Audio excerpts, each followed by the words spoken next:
What's going on, everybody? All right, got an email from Jason. Love him and his wife. So they put this here. What's up, Lou? What's up, Jason? Hope you're feeling better. Somewhat, I'm on the last parts of it, but these meds are like, ugh. But I'm getting better. Thank you. After watching your video on selling on part and sitting on the other while the big numbers happen, I would love to know your thoughts on what retail future investing might look like when the chicken apocalypse goes down. I hate to think negative, but I can't help but expect there to be two social classes when it's all said and done. The haves and the have-nots. I'm going to tell you something. That's actually happening right now. They're the people that have actual cash on hand and the people that are financing everything and falling behind on bills. We technically have it now. It just hasn't flipped over. Is it possible that retail will be priced out of the markets in the end?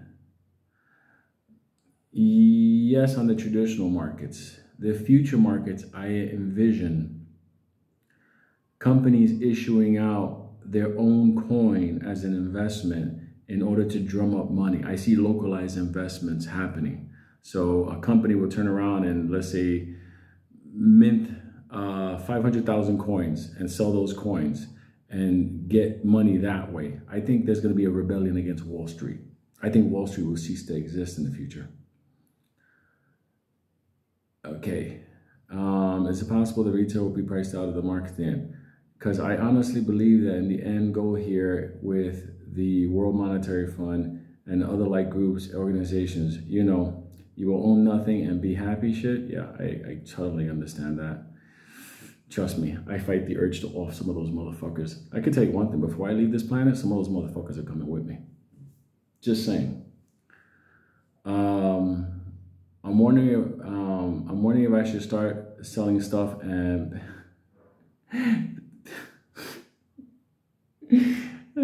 I wonder if I start selling you stuff and pimping out the wife for more XRP. Joking. I know. Don't pimp out your wife. I love your wife. Love your brother, Jason. I think, yeah, the idea is they want to get rid of 100% of the ability for the middle class. Was always a fantasy. It was something that was created so the people on the top can have the people on the bottom working hard to sustain the people on the top in government. That's always going to be the case. They created that whole idea of the middle class, but the middle class didn't exist anymore once the Federal Reserve and taxation came in. I mean, a lot of people don't even know about this. I remember Richie used to talk about this. Karl Marx used to talk about taxation. So you got to think about it. People being taxed, that was a vision that Karl Marx had. We didn't have that until after 1929 when they created the Federal Reserve and then the IRS. So there's always been pressure on keeping people down. I think in the future what you're going to have is, let's say, for example, I start, I don't know, Lou's Pineapple Pizza,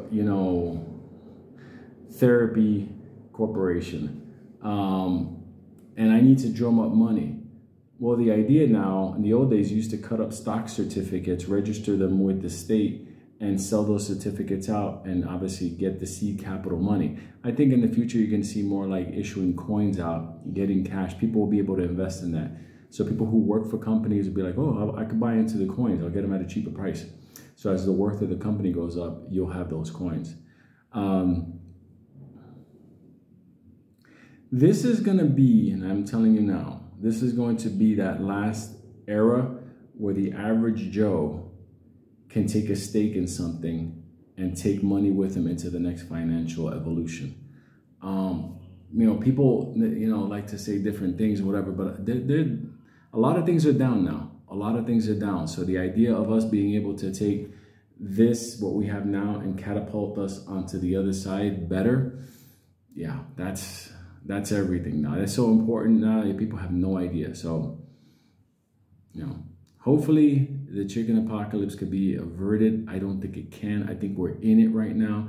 I think we're going to get it more. I think that the people in charge of the world right now are, especially our government, is people who are like in their 90s and don't even know where they're at.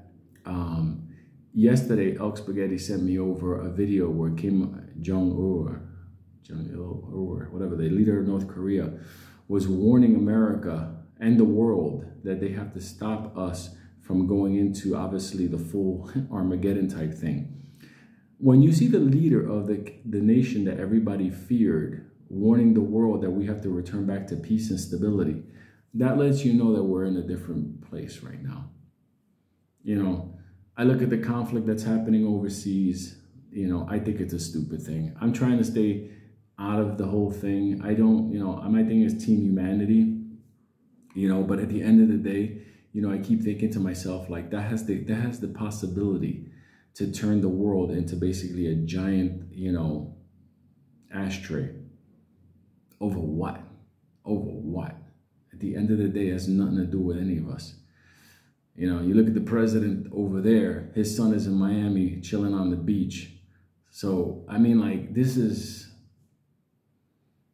just people prepare. And if XRP, XLM, you know, kick up, which I know they're going to, and we have time and you make the money and you could solve a lot of problems and have money going into the next whatever financial cycle that we're going to go into, whatever it is. It's so, you know, so impossible to, there's so many variables, but it's like going on a trip. You have to pack accordingly. There you go.